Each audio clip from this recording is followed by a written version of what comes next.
దేవుడు క్రీస్తుని కల్వరి నుండి తీసుకుని 3 విధములుగా విభజించాడటండి. దేవుడు క్రీస్తును కల్వరి శిలువ నుండి తీసుకుని 3 విధములుగా విభజించాడు. ఆత్మ దేవుని యొద్దకు వెళ్ళిందన్నాడు, తన శరీరం సమాధిలోకి వెళ్ళిందన్నాడు. ప్రాణము అంతరాత్మ వెలుగు పాతాళంలోకి వెళ్ళిందన్నాడు. 3. మనిషి ఎప్పుడు 3గా ఉంటాడు? ప్రాణము, శరీరము, ఆత్మ. ప్రాణం ఎక్కడికి వెళ్ళింది? మనకు అడుగు దూరంలో తీయఫని ఉందన్నాడు, అది మహిమ దేహము. ఈ ప్రాణం ఎందులోకి వెళ్ళింది? మహిమ దేహంలోకి వెళ్ళింది. అది ఎక్కడికి వెళ్ళింది? పాతాళానికి వెళ్ళింది. ఆత్మ ఎక్కడికి వెళ్ళింది? దేవుని ఎద్దకు వెళ్ళింది. శరీరం ఎక్కడుంది? సమాధిలో. 3 విధములుగా జరిగింది. మనం అంతే. ఇంకా చాలా అండి, వందల సంగతులు ఉన్నాయండి ఇందులో. ఈరోజు వచ్చినంతగానే మీరు ఈ ఆరాధనలో ఎంత వర్తమానం వస్తుందో అంతా వినాలండి. నరకం సంపాదించుకోవడం సులువు, కానీ పరలోకం రాజ్యం సంపాదించుకోవడమే దేవుని కృపని భావించేవాళ్ళు నేను ఒకనే. కనుకనే దేవుని రాజ్యం చాలా విచిత్రంగా ఉంటుందండి. చూద్దాం ప్రియులారా. శరీరం సమాధిలో ఉంది, అది ఆచేతనంగా ఉంది. అందులో ఆత్మ లేదు, ప్రాణం లేదు, అంతరాత్మ అంతకన్నా లేదు. రెండోది ఏంటంటే ఆత్మ దేవుని యొద్దకు వెళ్ళిపోయింది. ఆత్మ దేవుని యొద్దకు వెళ్ళింది. ఆయన కొంచెం సేపులో మరణిస్తాడనగా నా ఆత్మను దేవునికి అప్పగించుకుంటున్నాను అన్నాడు ఆయన. కొంచెం సేపు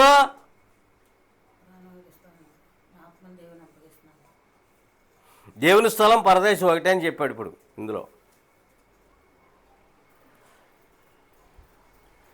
ప్రాణం అంతరాత్మలు చీకటి పాతాళమునికి వెళ్ళినవి. ఎందుకు వెళ్ళారంటే చీకటి పాతాళానికి నోవహు కాలంలో మరణించిన కోట్ల కొలది విశేషమైన ఆత్మలు అక్కడ ఉన్నాయి. స్త్రీకి జన్మించిన వాడిని నేనే, నా కోసం ప్రవచించిన ప్రవక్తల యొక్క వర్తమానములన్నీ నేనే. నోవహుని ప్రకటించింది కూడా నన్నే ప్రకటించాడు, కానీ మీరు వినలేదు, నశించి ఇక్కడ ఉన్నారు. కనుక నేనే అని చెప్పడానికి వచ్చాను, అంతేగాని మిమ్మల్ని రక్షించడానికి కాదన్నాడు. అర్థమైందా? అడ్రస్ ఏంటిది? అసలు దేవుడెవరో తెలియదు వాళ్ళకే దేవుడెవరో. అందుకని దేవుడంటూ ఒకరు ఉన్నాడని తెలియజెప్పడానికి అక్కడికి వెళ్ళాడు ఆయన. అయితే ఇప్పుడు మమ్మల్ని రక్షించన్నారు, మీ సమయం అయిపోయింది అన్నాడు. భూమి మీద మన గడువు అయిపోయిన తర్వాత ఏమి చేయలేమండి. విద్యార్థి ఉన్నాడు, దాని గడువు లోపల చదువుకోవాలి. ఆ సర్టిఫికెట్ మీద 1 సంవత్సరం వడ్డీ ఇట్టి అతనికి ఉద్యోగం వస్తుంది. ఆ గడువు దాడిపోయిందంటే అతను చదవలేడు. వయసు రీత్యా ఆయన కొంచెం పెద్దోడు. ఆ తర్వాత ఈవిడి తను నేననుకో, ఏం మా గడువులు అలాగే మీ గడువులు. గడువు లోపలనే భక్తి క్రమాన్ని మనము ఏం చేయాలి? జాగ్రత్తగా తీసుకెళ్ళాలి. విద్యార్థి సంవత్సరం అంతా చదువుకుని సంవత్సరం పరీక్ష రాస్తాడు. కారణము అందువల్ల మీ సమయం అయిపోయింది అన్నాడు. ఎవరితో? ఇప్పుడు రక్షించు. ఇప్పుడు నువ్వు దేవుడి కదా, ఇప్పుడు రక్షించు. అప్పుడు వినలేదు. ఇప్పుడు ఎవడు మాట సలమి మాట వినదు. ఎవరు వినరండి. ఇది వినే వాక్యం కాదు. ఎంతవరకు చెరపాలో చెరిపి వెళ్ళిపోతారు, చెడిపోతారు. ఎంతవరకు చెరపాలో చెరిపి వెళ్ళిపోతారు. 10 కుటుంబాలను ఎక్కించామన్న ఈవిడి నేను. సరిగ్గా 10 కుటుంబాలు వచ్చాయి. సరే, మేమేమీ బాధపడలేదు. హల్లెలూయా. కనుక ఇప్పుడు ఏం జరిగిందంటే ఆయనే తండ్రి, ఆయనే కుమారుడు, ఆయనే పరిశుద్ధాత్మ. ఆత్మ దేవుని యొద్దకు వెళ్ళిందన్నాం అంటే ఆయన విడిచి వచ్చిన స్థానమును ఆయనే దేవుడని చెప్పాడు. కనుక అది ఎక్కడికి వెళ్ళింది? ఆ దేవుడు స్థలానికి వెళ్ళింది. ఇప్పుడు 3వ దినము దాకా ఆయన బయటికి రాలేదని చెప్పాడు. 3వ దినం వరకు బయటికి రాలేదు. 3వ దినం వరకు బయటికి రాలేదంటే అది ప్రవచనము. ఎందుకంటే 3 దినములు ఆగాలి. ఆ ప్రవచనం నెరవేరు 3 దినములు ఆగాలి. 3 రోజుల వరకు ఆయన అందులోంచి రాలేడు. ఎందుకంటే ఆయనే మాట్లాడాడు, 3 రోజుల తర్వాత బయటకు వస్తాను. అప్పుడు ఆయన ఆత్మ వచ్చి, ఆ పరిశుద్ధాత్మ వచ్చి ఏం చేసింది? ఆయనలో ప్రవేశించి, ఆ ప్రాణాత్మలు వచ్చి ఆయనలో ప్రవేశించి, అవి మళ్ళీ పాతాళం నుంచి వచ్చేసాయి ప్రాణాత్మలు. పరిశుద్ధాత్మ వచ్చి ఆయనలో ప్రవేశించగానే ఏమయ్యాడు? ఆయన 3వ దినమున పునరుద్ధానుడయ్యాడు. 3వ దినమున ఒక చోట వెలుగు పాతాళంలో ఉన్నాడు, మరొక చోట చీకటి పాతాళంలో ఉన్నాడు. అటు తర్వాత ఆయన పునరుద్ధానుడు అయ్యాడు. శరీరము, ప్రాణము, ఆత్మ. చాలా చక్కటి వర్తమానం, దాన్ని చదవడానికే ఈ ఇబ్బంది అండి ఇది. మరి ఈ వర్తమానం మనం తీసుకున్నాం. మరి ఏమేమి చెప్పడానికి నా దగ్గర ఏముండదండి. చెప్పేది ఎక్కడ ఎవరు చెప్పగలరు? హల్లెలూయా. ప్రాణాత్మ శరీరము ఎత్తబడ్డాయి అంటే సమాధిలో నుంచి ప్రాణాత్మ శరీరములు ఏమయ్యాయి? 3 దినముల తర్వాత సమాధి నుండి తీయబడ్డాయి. కూర్చోండి కొంచెం సేపు, అమ్మాయి కూర్చో. ఇసి please go there and sit. ఇప్పుడు ప్రాణాత్మ దేహములు అందులో ప్రవేశించి ఆయన శరీరమును సమాధి నుండి బయట తీస్తే ఇప్పుడు ఆయన ఏమయ్యాడు? శరీరము, ఆత్మ, ప్రాణమై ఉన్నాడు. మరి అర్థమైందా? ఆయన పునరుద్ధరింపబడిన శరీరం అన్నాడు. దాన్ని ఏమన్నాడా? పునరుద్ధరింపబడిన శరీరం. మొదటి పునరుద్ధానాన్ని పొందుకున్నాడు ఆయన. ఆయనే ప్రథమ ఫలం. ఎవరికి అవకాశం ఇవ్వలేదు దేవుడు.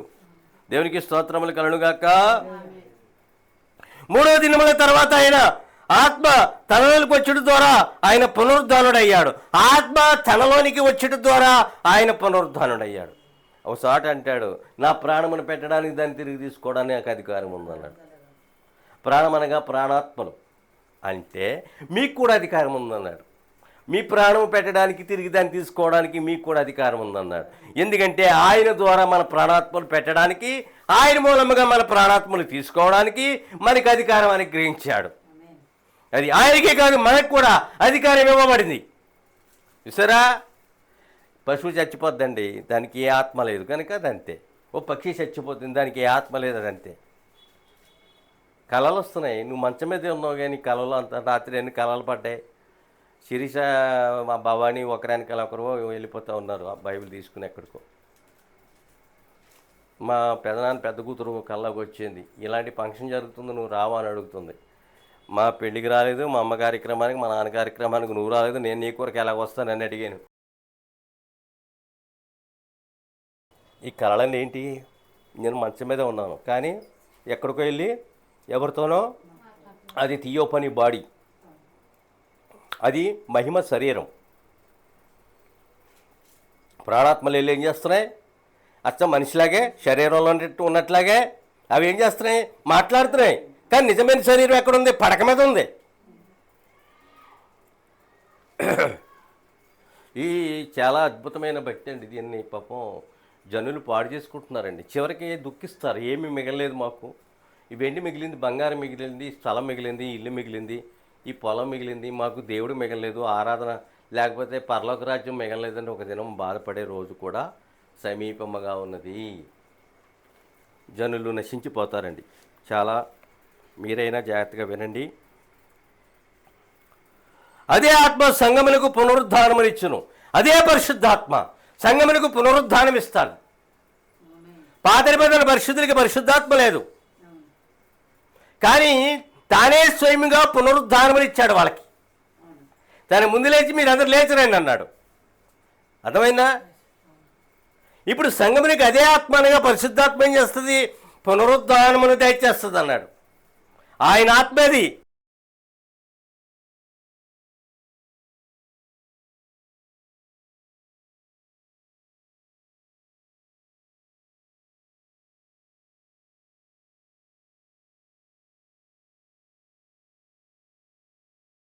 మా స్నేహితుడు ఒకడు ఈ భక్తి నేను కొనసాగిస్తున్నప్పుడు అతను అన్నాడు, ఇక్కడే తినడానికి తిండి లేదు, కట్టడానికి బట్టలేదురా, ఎందుకు? ఎక్కడో పరలోకం ఉందని దాని గురించి నువ్వు చెప్తున్నావు, విన్నాను నేను అని అన్నాడు. అది ఉంది అనేది నాకు తెలిసింది, అది ఏమిటో నీకు తెలియక నువ్వు మాట్లాడుతున్నావు అని చెప్పారు. మా క్యాన్సర్ వచ్చింది గొంతులో, దాంతో పడుతున్నాడు పాపం. అతని స్వరము మారిపోయింది. అతను ఫోన్ చేసాడు, ఎందుకో ఈ జరిగిందంతా చెప్పాడు. అదేంటి నీ స్వరం ఎలాగైపోయింది? ఇలా గొంతులో సర్జరీ జరిగిందని చెప్పి అన్నాడు. అయితే మరి చాలా జాగ్రత్తగా ఉండు. ఈ లోకంలో అన్నపానముల కొరకు కాదు ఈ భక్తి. గొప్ప ఐశ్వర్యాన్ని పొందుతావని ఎక్కడా చెప్పబడలేదు, కానీ నిత్య జీవాన్ని పొందుతావు, నిత్య జీవమును పొందుతావు, పరలోక రాజ్యములో ఉంటావు, పరదైసులో ఉంటావు.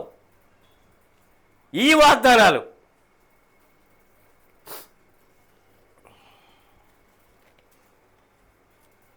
అదే ఆత్మ సంగమునకు పునరుద్ధానం ఇచ్చును. ఆయన ఆరోహణం అయినప్పుడు ఆత్మను ఆయన తన వారిపై కుమ్మరించాడటండి. వెళ్ళిపోయిన తర్వాత ఏం చేశాడు? పరిశుద్ధాత్మను తన వారి మీద కుమ్మరించాడు. ఎవరి మీద?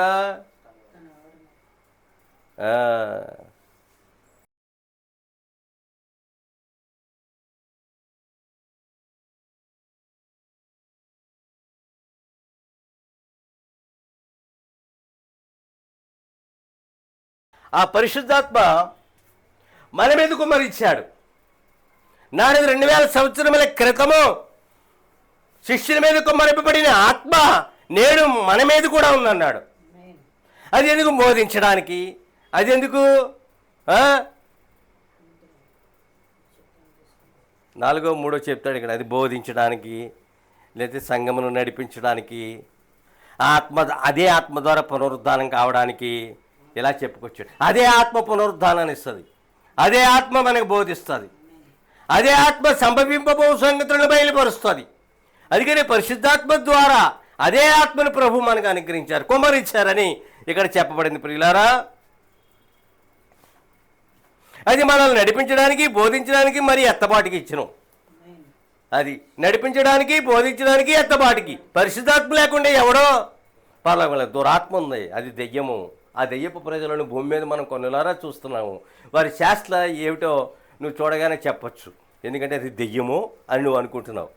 మరి మనం దేవుని పిల్లలు అలాగెందుకు చేయరు? వాళ్ళు అలాగెందుకు చేస్తారు?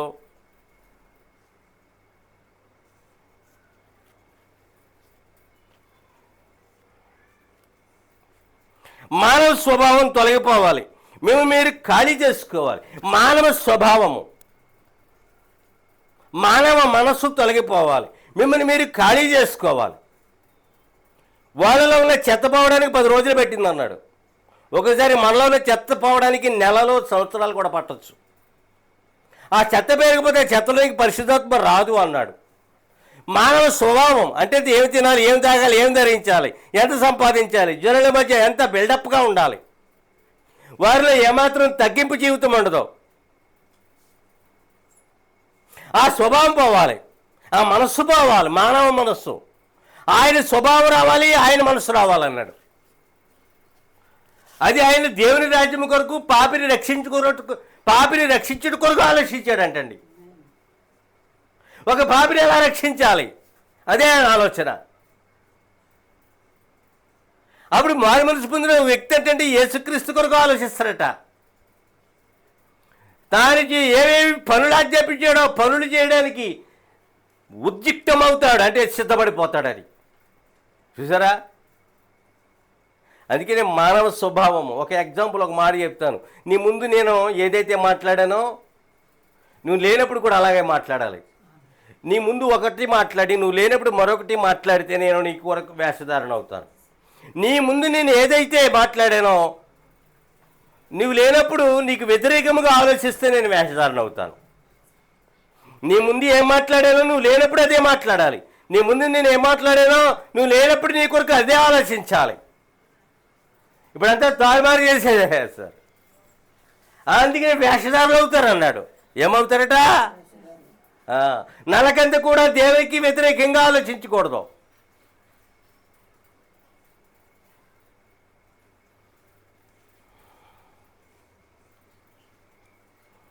అప్పుడు ఆయన తన ఆత్మచేత మిమ్మల్ని నింపును. నువ్వు ఖాళీ అయినప్పుడు, నీ ఆత్మ ఖాళీ అయినప్పుడు ఏం చేస్తాడో తన ఆత్మచేత నిన్ను నింపును అన్నాడు. ఆత్మచేత నింపబడిన వాడు ఎవడైనా సరే పాపము జోలికి వెళ్ళలేడటండి. అది పరిశుద్ధాత్మ చేత నింపబడని కారణమును బట్టే జనులు పాపంలోనికి మరి తిరిగి అదే పాపంలోనికి వెళ్ళిపోయి అదే లోకంలోనికి వెళ్ళిపోయి ఆ పాత క్రియలనే దేవుని క్రియలని పేరు పెట్టి బతికేయడం ఒక అలవాటుగా వచ్చేస్తుంది. కనుక తన ఆత్మ చేత మనలను నింపాలి అంటే మనలో ఉన్న చెత్త మనమే తీసుకోవాలి. మనం చెత్త తీసి చెత్తోడికి ఇస్తే పట్టుకెళ్ళి ఇంకో చోట వేస్తున్నాడు. ఇక్కడ మన చెత్త మనమే తీయాలి, మన చెత్త మనం తీసి పారవేయాలి. ఇది ఆత్మ సంబంధమైన చెత్త, కంటికి కనబడని చెత్త, లారీలు పోగుబడిపోయే చెత్త. వాళ్ళలో ఉన్న చెత్త పోవడానికి 10 రోజులు పట్టింది. ఖాళీ అయిన తర్వాత ఆత్మ కుమ్మరింపు ద్వారా వాళ్ళు ఏమయ్యారు? ఆత్మచేత నింపబడ్డారు. అది ప్రవక్త అలాగే చెప్పాడు. వాళ్ళలో ఉన్నది పోవడానికి 10 రోజులే పట్టింది. మనలో ఉన్నది పోవడానికి 10 నెలలు 10 సంవత్సరాలు పట్టిన చెత్తపోతే నిజం మంచిది, ఆత్మచేత నింపబడినా మంచిది. ఆత్మలో ముందుకి కదలండి. కానీ మీరు లోక విషయములకు పూర్తిగా చనిపోయి ఆత్మలో ముందుకు కదలండి, లోక సంగతులకి చచ్చిపోండి అన్నాడు. చూసావా? లోక సంగతులు ఉన్నాయి, కుప్పలు ఉన్నాయి. కొంతమంది తిండిపోతులు, కొంతమంది తిరుగుపోతులు, తాగుబోతులు, సోమరిపోతులు ఎన్నో ఉన్నాయి. ఎన్నో లోక సంగతులు, శరీరాశలు, నేత్రాశలు, జీవపు డంభములు, కృప లేకుండా బ్రతికేయడం. లోక సంగతులకు చనిపోవాలి అని అంటూ క్రీస్తే నా సర్వస్వము, ఆయనే నా ప్రథముడు అనే స్థితికి వచ్చినప్పుడు ఆయన మీ మీద పూర్తి నియంత్రణ కలిగి ఉంటాడు. క్రీస్తే సర్వస్వము, ఆయన నా ప్రథముడు అన్నప్పుడు ఆయన నీ మీద పూర్తి నియంత్రణ కలిగి ఉంటాడు. చూడక నీకు దగ్గర బండి ఉంది, నీ అదుపులో ఉంటుంది. అది ఎంత వేగం వెళ్ళాలో వెళ్తావు, ఎంత స్లోగా వెళ్ళాలో వెళ్తావు, అది నీ నియంత్రణలో ఉంటుంది. ఒక వ్యక్తి తనని ఆయనకి అప్పగించుకున్నప్పుడు, ఆయన నియంత్రణలోనికి వెళ్ళినప్పుడు, ఆ వ్యక్తి యొక్క ఆత్మను ఆయన నడిపిస్తున్నప్పుడు అది ఆయన యొక్క నియంత్రణలో ఉంటుంది. అది తన కంట్రోల్ చేయాలి మనల్ని, మనం కంట్రోల్ చేసుకోవడం కాదు. తన నియంత్రణలోకి వెళ్ళిపోవాలి. అప్పుడు ఆయన నిన్ను ఎలా నడిపించాలో ఈ లోకంలో ఆయనకి బాగా అర్థమవుతుంది. హల్లెలూయా. ఇప్పుడు ప్రభువైన యేసు 2 లోకాల్లో ఉన్నారు. దేవుడు 2 లోకాల్లో ఉన్నారంటే ఇప్పుడు వాడు పరిశుద్ధాత్మలో రూపంలో భూమి మీద ఉన్నారు. రెండోది శరీరముతో సింహాసనంపై ఉన్నారటండి. ప్రవక్త అలాగే అన్నారు. ఒక్కొక్క చోట ఒక్కొక్క రకంగా మనకి ఇది వస్తుంది. ఒక చోట ప్రధాన యాజకుడిగా ప్రార్థిస్తున్నాడని, ఇప్పుడు సింహాసనం మీద ఉన్నారటండి. అది కృపా సింహాసనం. 2 లోకాల్లో ఉన్నారు. ఒకటి భూలోకము, 2 పరలోకంలో ఉన్నారు. అది పరిశుద్ధాత్మ భూలోకంలో ఉంది, ఆయన గాయపరచబడిన శరీరము సింహాసనం మీద ఉందన్నారు. 2 లోకంలో ఆయన ఏం చేస్తున్నారు? ఉన్నారు. ఆయన 2 లోకంలో ఉన్నారు. ఆయన భూమి మీద ఉన్నది ఆయన ఆయన భూమి మీద ఉన్నది శరీరం, సింహాసనం మీద దేవదూతలు ఒకరితో ఒకరు కలిసి ఉంటారటండి. కోట్లాది దేవదూతలు ఉన్నాయి లేవా? కోట్లాది క్రైస్తవులు ఉన్నారా లేదా? దేవదూతలు ఎలా ఉంటాయి? కలిసిమెలిసి ఉంటాయి, సమాధానకరంగా ఉంటాయి. కానీ మానవులు క్రైస్తవులు అలా ఉండరు. దేవదూతలు అంటే ఈ మాట విని నేను ఆశ్చర్యపోయాను. అవి కలిసిమెలిసి ఉంటాయి, వాటికి కలహాలు ఉండవు. నిజంగా మారు మనసు పొందిన వాళ్ళు ఏమవుతారు? కలిసిమెలిసి. నన్ను ఏం చేశారు వాళ్ళు? నేను ఏదన్నా తప్పుడు అభిప్రాయం వర్తమానంతో ఉన్నాను, వెళ్ళినప్పుడల్లా డబ్బు ఇస్తున్నాను. ఈ 2 నచ్చలేదు. ఎలా ఉండాలి మరి వాళ్ళకి? ఎలా ఉండాలి వాళ్ళకి? వారి మధ్య వివాదములు ఏమీ లేవు. అయితే సేవకుల విశ్వాసులు కలిసిమెలిసి ఉండవాలని అన్నారు. దేవదూతల మధ్య ఏమీ లేవు, వివాదములు లేవు. సేవకుల విశ్వాసాలు కలిసిమెలిసి ఉండాలి. డబ్బిచ్చి ఒకరిని కొనలేవు, ఒకరిని మెప్పించలేవు. వర్తమానం బోధించి ఇదే చచ్చిపోయి మార్పు లేని పడుతూ నువ్వు బోధించలేవు. మీలో పరిశుద్ధాత్మ ఉన్న యెడల అదృశ్య ప్రపంచముతో అతీంద్రియ శక్తులతో సావాసం చేయడానికి అర్హులు. మీలో పరిశుద్ధాత్మ ఉన్న యెడల అదృశ్య ప్రపంచముతో అతీంద్రియ శక్తులతో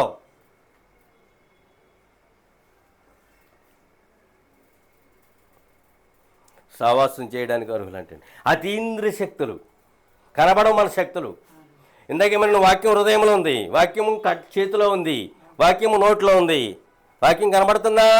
అది అతీంద్రియ శక్తి. దాన్ని పలికితే ఏమవుద్ది? కొండ బద్దలవుద్ది. చెట్టు ఏళ్లతో సైతంగా లేచి అవతల పడిపోతుంది. అదృశ్య ప్రపంచముతో మాట్లాడవచ్చు. అతీంద్రియ శక్తులతో మీరు ఉండవచ్చు. పరలోకంతో మాట్లాడవచ్చు. పరలోక ప్రభుతో మాట్లాడవచ్చు. అతీంద్రియ శక్తులతో సహవాసం చేయడానికి అర్హులవుతారు. ప్రతి విశ్వాసి తను మరణించడానికి లోబడి ఉన్నాడు. అదంటండి, ప్రతి విశ్వాసి తాను క్రీస్తు కొరకు మరణించడానికి లోబడి ఉన్నాడు. అతను క్రీస్తుకి, వాక్యానికి, వర్తమానానికి లోబడినప్పుడు, అతని విశ్వాసి అయినప్పుడు నేను వీటి కొరకే మరణించాలని దృక్పథం ఏర్పడుతుంది. మరి ఇంకెందుకు ఎవరి కోసం చనిపోతాం? అమ్మా నాన్న కోసం, అన్నదమ్ములు మంచోళ్ళ, కొన్ని అక్కా చెల్లెళ్ళు మంచోళ్ళ, తల్లిదండ్రులా, ఎవరో?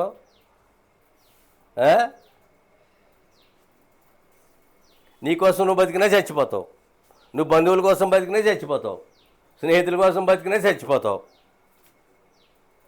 ఎంత పెట్టిపోసినా నీకు ఏ పేరు లేదు. ఆయన కొరకు మాత్రమే నువ్వు బ్రతికినప్పుడు తిరిగి నువ్వు బ్రతకడానికి అవకాశం ఏర్పడుతుంది. నువ్వు ఎవరి కోసం బ్రతికినా ఇంతే సంగతులు చిత్తగించవాలి. నువ్వు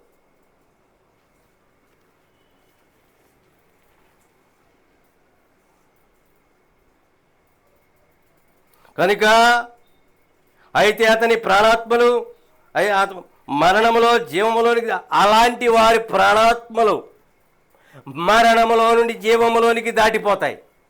అలాంటి వారి ప్రాణాత్మలు మరణములో నుండి జీవములోనికి దాటిపోతాయి.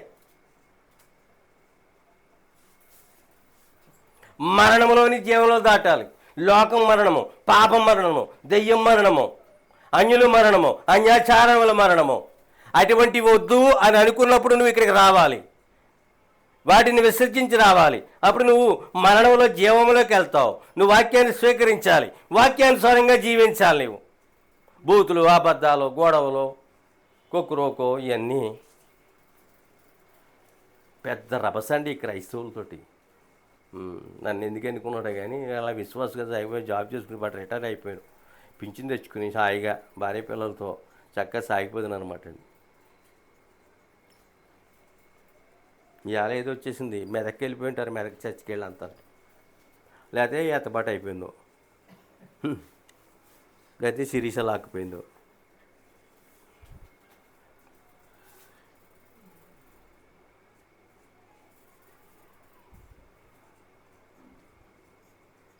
ఆత్మలో దేవునితో సంబంధం కలిగి ఉన్నాడు. తిరిగి జన్మిస్తే దేవుని రాజ్యం రుచి చూస్తావు. ఆత్మతోనే దేవునితో సంబంధం కలిగి ఉంటావు. దేనితో నువ్వు సంబంధం కలిగి లేవు. తిరిగి జన్మిస్తే దేవుని రాజ్యాన్ని రుచి చూస్తావు. తిరిగి జన్మించిపోతే దేవుని రాజ్యం రుచి చూడలేవు. మనం పడుతున్న కళలన్నీ ఎక్కడి? దేవుని నుంచి వస్తున్నాయి. పోలీసుడు ఉద్యోగిస్తానని కళ ఎక్కడి? దేవుని యుద్ధం వచ్చి వచ్చింది. మీకాయ కళ నా కళ ఒకటేలా ఉంది. ఇంతమంది దగ్గరికి వెళ్ళావు, ఆయన నాతో చెప్తాను, నేను నీతో చెప్తాను. మేకా ఏదా అన్నాడు. ఈ రాత్రి నాతో నీ ఏమని చెప్తే అది నీతో చెప్తాను అన్నాడు.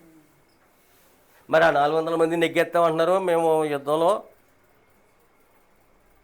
వాళ్ళ 100 మంది ఏమన్నారు? క్రీస్తు కుమారు 100 మంది పాస్టర్లు ఏమన్నారు?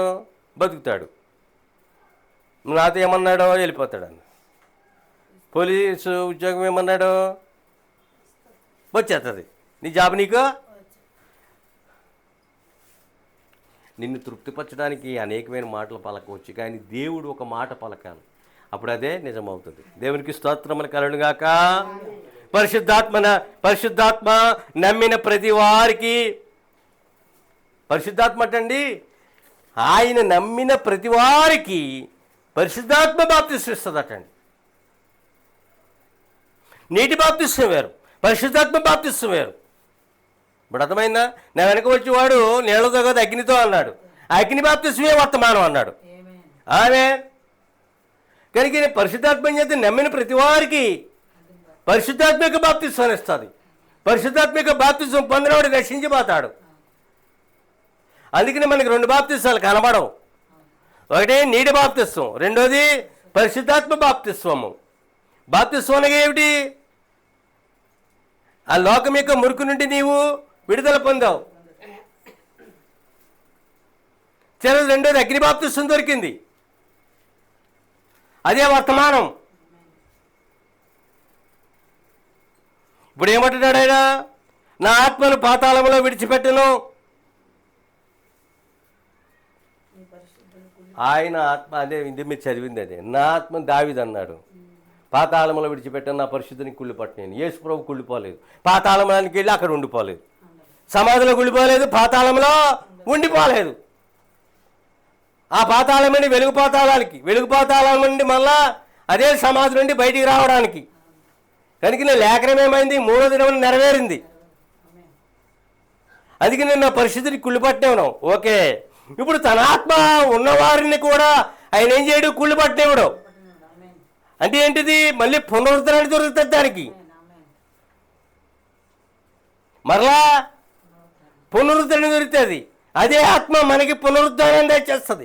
అదే ఆత్మ మనకి ఎత్తబాటుని దయచేస్తుంది. అగ్ని లేకుండా ఏది కూడా భూమి మీద నుంచి ఆరోహణం కాదు.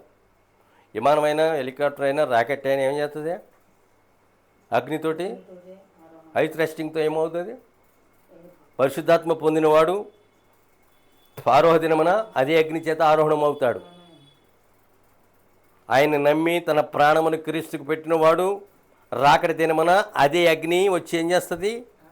అతనికి ఆరోహణం దయచేస్తుంది. అదే అగ్ని పునరుద్ధానము, అదే అగ్ని ఆరోహణము దయచేస్తుంది. ఇంకా రాకడ రాలేదు, రాకడ రాబోతుంది.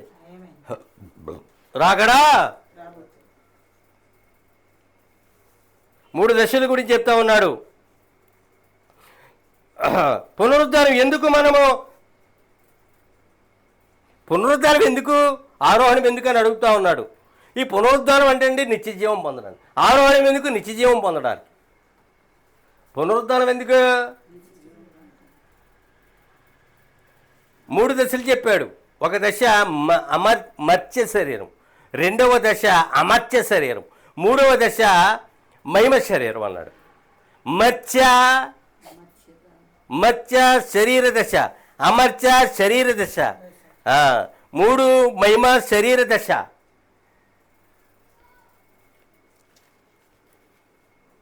ఇప్పుడు లోకము ఇప్పుడు ఎలా ఉన్నారు? మర్త్య శరీరులు, సంఘము అమర్త్య శరీరులు.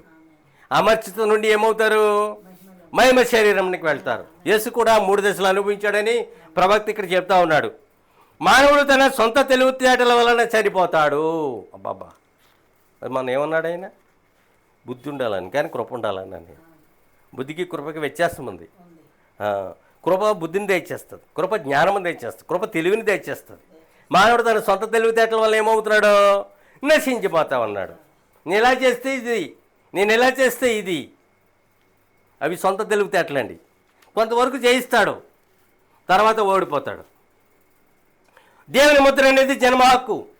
దేవుని యొక్క పరిశుద్ధాత్మ ముద్ర ఎలాంటిది? జన్మ హక్కు. నమ్మిన తర్వాత నిత్య జీవం జన్మ హక్కు అవుతుంది.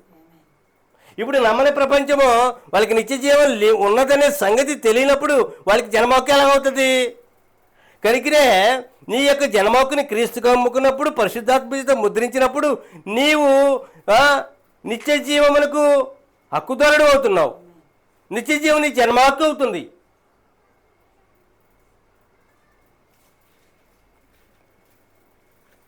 అర్థమవుతుందా? జన్మ హక్కు ఏంటండి?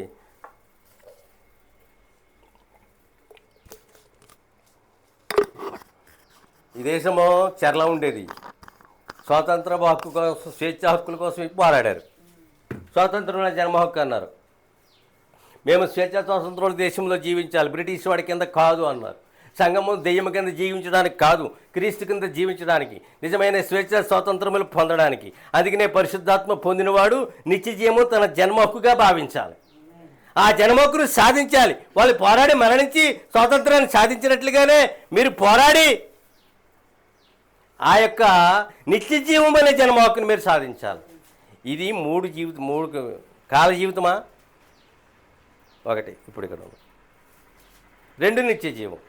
నిత్య జీవం లేకపోతే ఏమవుతుంది? పాతాళ జీవం. ఇంకంతే.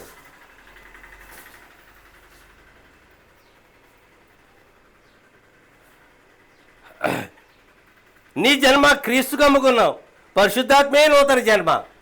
ఇప్పుడు కేథలిక్ గురించి ప్రవక్త ఏమన్నాడంటే వారు తమ జన్మ హక్కును పోపుకు అమ్ముకున్నారు అన్నాడు. మీ యొక్క జన్మ హక్కుని క్రీస్తుకు అమ్ముకున్నారు. క్రీస్తుకు అమ్ముకున్న ప్రతివాడు ఏమవుతాడు? ఆయన హక్కులన్నిటికీ వారసుడు అవుతాడు, ఆయన ఆస్తి అంతటికీ వారసులు అవుతాడు, ఆయన జీవం అంతటికీ వారసులు అవుతాడు, ఆయన రాజ్యమంతటికీ వారసులు అవుతాడు. నేను హక్కు నేను నీకు అమ్మను, నా హక్కుతోనే నేను ఉంటాను, అది తప్పు. అది దేవునికి స్తోత్రములు కలుగుగాక. ఆయన తన ప్రాణమును పెట్టుటకు తిరిగి తీసుకున్నట్టుకు ఆయనకు అధికారము కలదు. ఇప్పుడు మళ్ళా వస్తున్నాడు, తన ప్రాణమును పెట్టడానికి ఆయన చెప్పాడు, దాన్ని తిరిగి తీసుకోవడానికి నాకు అధికారం ఉంది, నేను దేవుడును. చూసావా? మన ప్రాణం పెట్టడానికి మనకు అధికారం ఉంది, దాన్ని తిరిగి తీసుకోవడానికి అధికారం ఉంది ఆయన మూలముగా అన్నాడు. మనకు కూడా సేమ్ పవర్ అండ్ రైట్ మనకిచ్చారు. అదే హక్కుని అదే అధికారమును మనకిచ్చారు. అది ఆయనకే కాదు, నమ్మిన తన వారికి కూడా ఇచ్చాడు. 3 దినముల తర్వాత ఆయన ఆత్మ విడుదల చేయబడింది. 3 రోజులు సమాధిలో ఉన్నాడు. 3 దినముల తర్వాత ఏమైంది? ఆయన విడుదల చేయబడ్డాడు. సమాధిలో లేడు. 3 దినముల తర్వాత బయటకు వచ్చాడు, పునరుద్ధరణయ్యాడు. ఆత్మ దేవుని యొక్క ఉంది, శరీరం సమాధిలో ఉంది, అంతరాత్మ ప్రాణము పాతాళంలోకి వెళ్ళింది అన్నాడు. 3 దినముల తర్వాత ఏమిటి? పునరుద్ధరణుడయ్యాడు. తాను పునరుద్ధరణ చెందిన తర్వాత పాత నిబంధన పరిశుద్ధులందరికీ ఏమైంది? పునరుద్ధరణ ఇచ్చాడు. చాలా మంచి సబ్జెక్ట్ అండి ఇది శరీరము ప్రాణము ఆత్మ అనే వర్తమానం నుండి మనం తీసుకున్నాం. ఇంకో మెసేజ్ ఉండొచ్చు ఇందులో, ఉంది కూడా. ఒక పార్ట్ 1తో అవ్వదు. అది చాలా అద్భుతమైన సబ్జెక్టు, కానీ దీన్ని కొద్దిసేపు మేము అరగంట ముందుకు అయిపోయినప్పుడే అది నేరుగా ప్రాణాంతరాత్మలోకి వెళ్ళింది. అది నేరుగా అంటే ఏది? పరిశుద్ధాత్మ నేరుగా ఎక్కడికి వెళ్ళింది? ప్రాణము అంతరాత్మయతలకి వెళ్ళి అవి 2 కలిసి శరీరంలో ప్రవేశించాయి. ఇప్పుడు లాజరు 4 రోజులు ఉన్నాడా లేదా? అప్పటికి అతను కుళ్ళిపోయాడటండి. కానీ సృష్టికర్త ఏం చేశాడు? పలికాడు. కుళ్ళిపోయాడని తెలుసు, పురుగు వచ్చేసిందని కూడా తెలుసట ఆయనకి, నీరు కారాడని కూడా తెలుసు. కానీ ఒక సృష్టికర్త అక్కడ నిలబడే అంటే లాజరుని సృష్టించింది ఆయనే. లాజరు చనిపోయి కుళ్ళిపోయాడనే సంగతి తెలిసింది కూడా ఆయనకే. అక్కడికి వెళ్ళి ఒక కేక పెట్టినప్పటికీ లాజర్లాగా బయటకు వచ్చాడు. కుళ్ళి నీరు కారి వాసన కొడుతున్నట్లు రాలేదు. ఇప్పుడు అది మనం అందరూ ఆయన మూలంగా పుట్టామండి. మన తల్లిదండ్రులు ఆదమవ్వలే, మన మూలం ఒక్కరిదే. ఆ జన్యం ఎన్ని వేల సంవత్సరాలైనా అలాగే ప్రయాణిస్తుంది. పురుషుడు స్త్రీయే అలాగే పుడతారు. ఆ జన్య ప్రయాణం అంతేది, దాన్ని ఏ మానవుడు మార్చలేడు. మానవ జన్యం అది. అలాగే ఈయన సమాధులకు వెళ్ళిన తర్వాత ఇప్పుడు ఏం చెప్పాను నేను? ఆత్మ దేవుని యొద్ద నుండి వచ్చి, పాతాళము నుండి ఏమొచ్చాయి? ప్రాణము అంతరాత్మలు వచ్చి ఈ శరీరంలో ప్రవేశించిన తర్వాత ఆయన శరీరానికి అవి ఏం చేస్తే పునరుద్ధానం ఇచ్చాయి. మీరు రాకముందు ఒక మాట వాడాను, అదేంటంటే నా ప్రాణమును పెట్టడానికి దానికి తిరిగి తీసుకోవడానికి నాకు అధికారము కలదు అన్నాడు. 3వ దినమున పునరుద్ధానుడు అయ్యాడు. 3వ దినం ఏమయ్యాడు? పునరుద్ధానుడు అవుతే ఏమయ్యాడు? ఆ పాత నిబంధనల విశ్వాస వీరులకి పునరుద్ధానం దయచేశాడు. అది ఇప్పుడు రెండోది మనది. ఇప్పుడు మనం మరణించి సమాధి చేయబడిన తర్వాత ఆయన రాకడలో మనం పునరుద్ధానం అవుతాము. సజీవంగా ఉన్న వాళ్ళు ఎత్తబడతారు. ఇప్పుడు 2 జరుగుతాయి. ఈ పునరుద్ధానం మాటలు కదండి. మొదటి పునరుద్ధానాన్ని పౌలు కోరుకున్నాడు, ఎందుకంటే వాళ్ళు రక్షించబడతారు. 2వ పునరుద్ధానం ఉంది, 1000 ఏళ్ల తర్వాత వాళ్ళు శిక్షించబడతారు. అందుకని నేను మొదటి పునరుద్ధానంలో నేను లేచిపోవాలని అన్నాడు అతను. మొదటి పునరుద్ధానంలో నేను లేచిపోవాలి, నేను 2వ పునరుద్ధానం దాకా చూడను. మొదటి పునరుద్ధానంలో నీవు లేవాలంటే చూసారా, ఇందాక అన్నీ చెప్పుకొచ్చాను. చెత్త గురించి, అంతరాత్మ గురించి, మనస్సు గురించి సమస్తము ఎన్నో విషయాలు అక్కడ చెప్పబడ్డాయి. ఇప్పుడు అర్థమైందా?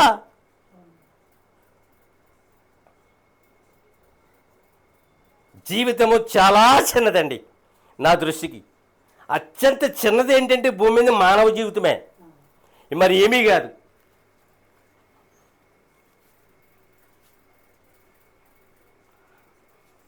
మీ సొంత పునరుద్ధానము మీ సొంత ఆత్మలో అనగా మీలోనే మీ పునరుద్ధానం ఉందన్నాడు.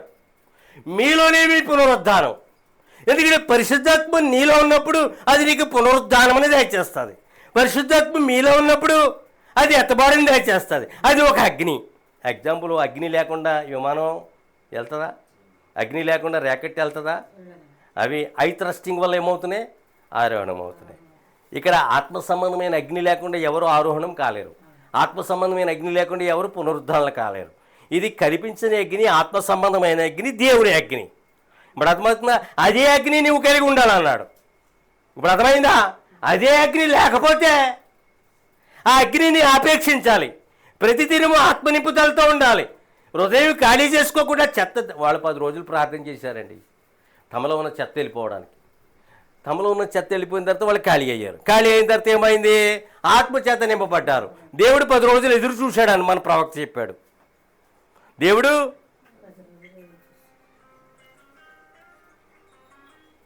క్రీస్తు మరణించడానికి ముందు తన ఆత్మను దేవునికి అప్పగించుకున్నాడు. శిలువ మీద, ఇందాక చెప్పాను, శిలువ మీద పలకబడిన మాట అది.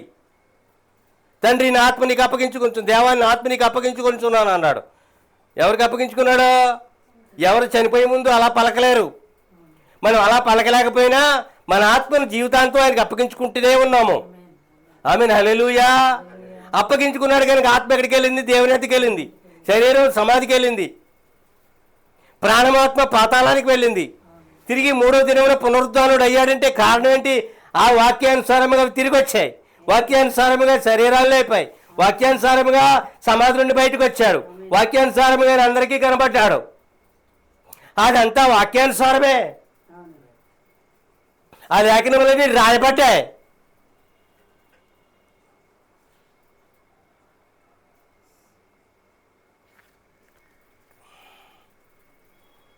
ప్రాణాంతరాత్మలు పాతాళం యొద్దకు వెళ్ళినవి. అప్పుడు ఆయన పాతాళానికి వెళ్ళి నవాబు బోధించింది, ప్రవక్తలు బోధించింది నా గురించే. నేను స్త్రీ సంతానాల్ని, నా మాట మీరు వినలేదు. ఇదిగో ఆ దేవుని నేనేం చెప్పడానికి వెళ్ళాడు. సువార్త చేసి వాళ్ళందరినీ బయటికి తీసుకురావడానికి మాత్రం వెళ్ళలేదు. ప్రవక్త అలా చెప్పాడు. తనని అడ్రస్ చేసుకోవటానికి వెళ్ళాడటండి. ఎందుకంటే దేవుడు ఎవరో తెలియకుండా మరణిస్తారట వాళ్ళు. అప్పుడు అలా మరణిస్తే వారు శిక్షలోకి రారన్నాడు తీర్పులో. ఇప్పుడు దేవుడు ఎవరో చెప్తున్నాడు అక్కడ.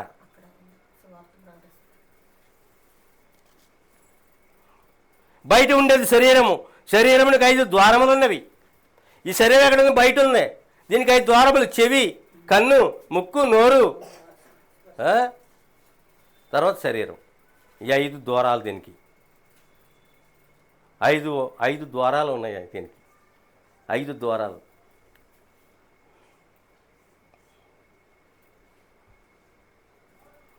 మీ మీద ఏ ఆత్మని ఆధిపత్యం చేయించాలని కోరుకుంటారో అదే ఆత్మ మీ మీద ఆధిపత్యం చేస్తుంది అన్నాడు.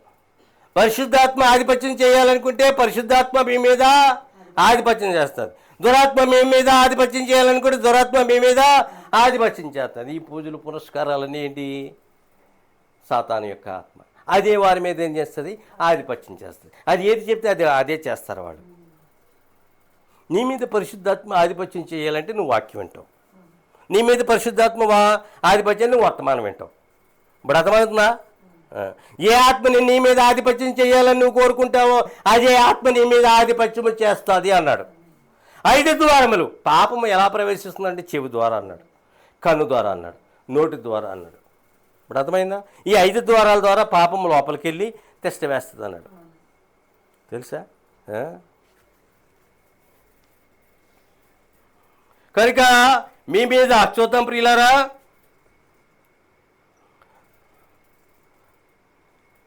సాతాను మొదటిగా ఆత్మ మీద దాడి చేస్తాడు. ఏదైనా తోటలో సాతాను అవ్వ మీద దాడి చేశాడు. కాదటండి, అవ్వ యొక్క ఆత్మ మీద అన్నాడు. అవ్వ యొక్క ఆత్మ మీద దాడి చేశాడు. ఆ ఆత్మ మీద దాడికి అవ్వబడిపోయింది అన్నాడు. ఇప్పుడు అర్థమైందా? ఈ వర్తమానం అంతట్లో మెదడు గురించి మాట్లాడేది ప్రవక్త. మెదడు మీద మాట్లాడలేదు, మనసు, అంతరాత్మ అని మాట్లాడాడు. ఆత్మ, అంతరాత్మ, మనస్సు మీద మాట్లాడాడు. శరీరం మీద మాట్లాడు, జ్ఞానేంద్రియముల మీద మాట్లాడాడు, అంతేంద్రియముల మీద మాట్లాడాడు, జ్ఞాపకము, ఊహలు వీటి మీద మాట్లాడాడు. రెండవ వర్తమానంలో వస్తాయి. కానీ మెదడు చేయి పని ఏంటని అడిగారు. దాన్ని ఆయన పక్కన పెట్టారు, తర్వాత చెప్తాను. మెదడుకి పని లేదన్నాడు ఆయన. మెదడుకే అది ఆలోచిస్తుంది, అది ఊహిస్తుంది, దానికి ఏదో చెప్తాం మనం, కానీ దానికి నిజమైన ఆన్సర్ ప్రవక్త ఇవ్వలేదు. అక్కడ మరొక చోట ఎక్కడో దానికి ఇవ్వబడుతుంది అన్నాడు. ఇప్పుడు అర్థమైందా? మెదడు లేదన్నాను. ఇలా మనోరాలు చూడడానికి అండి వెళ్ళాను నేను. అప్పుడు అతను తల సకానికి నొక్కేసిందండి, కానీ కపాలం బద్దలవ్వలేదు.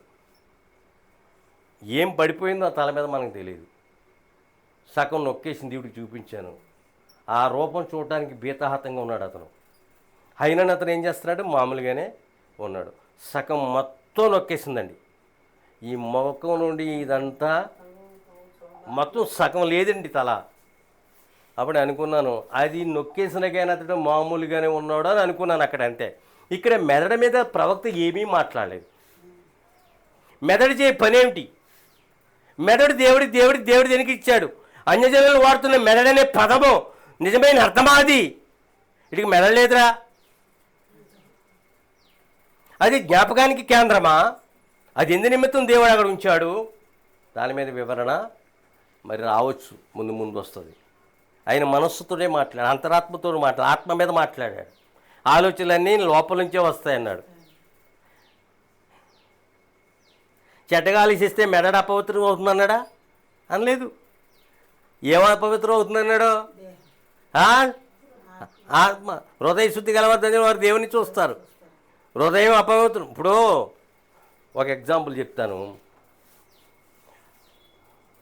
బయట నుంచి తినేదంతా మనం లోపలికి వెళ్ళి బాత్రూంలో విడుస్తున్నాం, సరే, అది నిన్ను అపవిత్రం చేయదన్నాడు. కానీ లోపల నుండి బయటికి వెళ్ళేది నిన్ను అపవిత్రపరుస్తుంది అన్నాడు. లోపల నుంచి ఏమి వెళ్తాయి? ఆలోచనలు వెళ్తాయి. లోపల నుంచి మాట్లాడతాయి. ఇవి నిన్ను అపవిత్రపరుస్తాయి అన్నాడు. చూసారా? ఎగ్జాంపుల్ 1 చెప్తాను. నువ్వు ఉన్నావా? నీ ఎదుట నేను ఏం మాట్లాడాను, నువ్వు లేనప్పుడు అదే మాట్లాడాలి. నీ ఎదుట నేను ఏం మాట్లాడాను, నువ్వు లేనప్పుడు నీ గురించి అవే ఆలోచించాలి. నీకు వ్యతిరేకంగా ఆలోచించి నీకు అనుకూలంగా మాట్లాడితే వేస్తాను. నీ ముందు ఒకటి మాట్లాడి నువ్వు లేనప్పుడు మరొక మాట్లాడితే అది వేస్తార్థనం అవుతుంది. ఇప్పుడు అర్థమైందా? అది మనిషికి అపవిత్రత చేస్తుంది. అర్థమైందండి? హల్లెలూయా. మీకు ఏ రీతిగా అయితే బోధిస్తున్నానో నేను ఆ రీతిగా అక్కడ ప్రార్థించాలి. ప్రతి ఆత్మ నిమిత్తం ప్రార్థించాలి.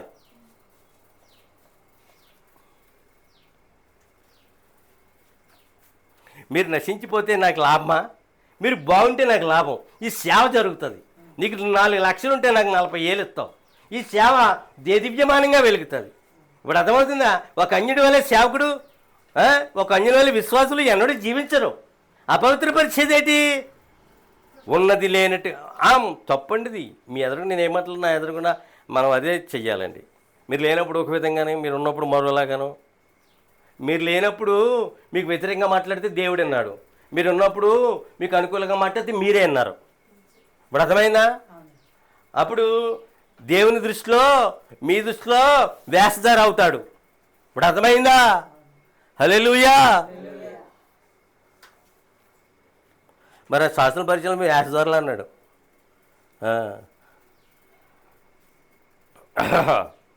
సాతాను మొదటి ఆత్మవిధారు చేశాడు. దేవుడు తన వాక్యమును ఆత్మలోనే ఉంచాడటండి. వాక్యం ఎక్కడ ఉంచాడు?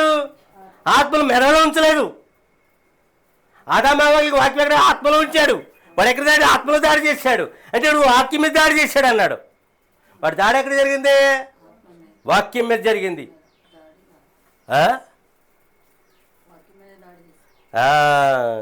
ఎప్పుడు కూడా వాడు ఆత్మ మీదను మరియు వాక్యం మీద దాడి చేయను. దేవుడు తన వాక్యమును ఆత్మలో ఉంచాడు, మెదడులో కాదు. చూసారా? ఇందాకేం చెప్పాను? వాక్యం ఎక్కడ ఉందన్నాను? అంతరాత్మలో. వాక్యము నోట్లో, వాక్యము హస్తములో. కానీ అవి రెండు పక్కన పెడితే నిజంగా వాక్యం ఎక్కడ ఉంటుంది? ఆత్మలో ఉంటుంది. అందుకని ఆదాం మీద వాడు ఎలా దాడి చేయగలిగితే ముగించేస్తాను. అయిపోయింది, 45 నిమిషాలు అయిపోయింది, ముగించేస్తాను. మనిషి తన ఇంద్రియములతో ఆలోచించలేడు. ఇప్పుడు అర్థమైందా? చెవితో ఆలోచించగలవా? కన్నుతో, ముక్కుతో, నోటితో, కానీ మనసుతో ఆలోచిస్తాం. ఇప్పుడు అర్థమైందా? మెదడుతో అనలేదు అక్కడ అండి. మెదడు ప్రస్తుతం మనసుతో ఆలోచిస్తాడు. చూసారా? మానవుడు ఎన్ని మంచి విషయాలండి. ఇలాంటి ప్రవక్త అక్కడ అయిపోయింది అని వెళ్ళిపోవడం ఎంతటి అసహిత అండి అది.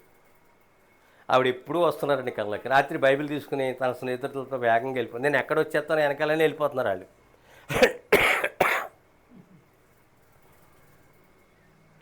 రాలేదు రాబోతు. రాకడైతే వెనిజులాలో భూకంపం ఎందుకు వస్తుంది? 1000 ఏళ్లలో భూకంపాలు ఉంటాయా? పోనీ బిల్డింగ్లు ఉంటాయా? 1,00,000 మంది సుమారు చచ్చిపోయారు అక్కడ. మన అన్ని దేశాలు కన్నా ముందు ఇండియా వెళ్ళిపోతుందండి భూకంపం వస్తాయి. మొత్తం ఫస్ట్ ఇండియా వెళ్తుందండి. కొన్ని వందల టన్నుల సామాగ్రి, మందులు, ఆహారం పట్టుకుని మొత్తం వేల సంఖ్యలో వెళ్ళిపోయారండి. మరి మిగతా వాళ్ళు మేము సాయం చేస్తామంటారు, ముందుగా రెడీ అయిపోతారండి వాళ్ళు. అదేంటో గొప్ప మానవతా దృక్పథం ఈ దేశానికి ఉంది. ఇంకాను మంచివాళ్ళు అండి వీళ్ళు. ఒక విగ్రహారాధన తప్ప అన్నీ మంచి అండి వీళ్ళు. హల్లెలూయా. మంచి దేశం అండి ఇది. ఈ దేశంలో జీవించలేనుడు వర్ధిల్లలేనుడు ఏ దేశంలోనూ జీవించలేడు వర్ధిల్లలేడు. అది మాత్రం నిజం. ఎక్కడ దాడి చేశాడు? నీవు నీ శరీరంలో ప్రేమించలేవు. నీవు నీ శరీరాన్ని ప్రేమించలేవు అన్నాడు. నువ్వు నీ శరీరాన్ని ఎలా ప్రేమిస్తావు? ఆత్మతో ప్రేమిస్తావు. లోపల ఒక నిర్ణయం చేసి నా శరీరాన్ని ప్రేమించాలి అనుకున్నప్పుడు దానికి బట్టలు అమరుస్తావు. నా శరీరాన్ని ప్రేమించాలి అని అనుకున్నప్పుడు దానికి తిండిని అమరుస్తావు. నా శరీరాన్ని ప్రేమించాలి అని అనుకున్నప్పుడు నువ్వేం చేస్తావు? దానికి నివాస స్థలాన్ని ఏర్పరుస్తావు. ఎందుకంటే నీ ముందు నీ శరీరాన్ని, నీ పంచేంద్రియాలని దాయడానికి నీవు లోపల నుండి ఆలోచించావు, బయట నుండి కాదు. ఇప్పుడు పంచేంద్రియాలు అనుకుంటే మేము 5గురు మేము దాచపడాలనుకుంటున్నాం, మా 5గురికి ఇల్లు కట్టుకోవాలనుకునే మనం అతనిలో ఉన్న మనస్సు, అతనిలో ఉన్న అంతరాత్మ, అతనిలోని ఆత్మ ఆలోచిస్తుంది. అప్పుడు ఈ పంచేంద్రియాలు దాయడానికి, ఈ శరీరాన్ని దాయడానికి ఒక ఇల్లుని ఏర్పరచుకుంటాడు, తినడానికి ఆహారాన్ని ఏర్పరచుకుంటాడు, వస్త్రాలను ఏర్పరచుకుంటాడు. ఇప్పుడు అర్థమవుతుందండి? హల్లెలూయా. నేను అదే చెప్పాను. వస్త్రం ఎక్కడ ఉంది? శరీరం పైన ఉంది. ఈ శరీరం లోపల ఏముంది? రక్తమాంసాలు. రక్తమాంసాల లోపల ఏమున్నాయి? ప్రాణాత్మ మనస్సులు ఉన్నాయి. ఇవన్నీ ఎక్కడ ఉన్నాయి? లోపల ఉంచాడు. అంటే ఒకదానిని ఒకటి కప్పుతుందన్నమాట. వస్త్రం శరీరాన్ని కప్పితే శరీరం రక్తమాంసాలు ఏం చేస్తున్నాయి? లోపల ఉన్నటువంటి ఆత్మ, అంతరాత్మ మనస్సులను కప్పుతున్నాయి. లోపల ఏమీ కనిపించవు, మెదడు కనిపిస్తుంది. కనబడదండి? ఐ మీన్ లోపల మనసుని చూద్దాడు, కనబడుతుందా? ఆత్మ కనబడుతుందా? ప్రాణము? హల్లెలూయా. కానీ అవి లోపల ఉన్నాయి. వాటి కప్పడానికి దేవుడు ఏర్పరిచాడు. దేవుడి వాక్యముని దీవించును గాక. మనం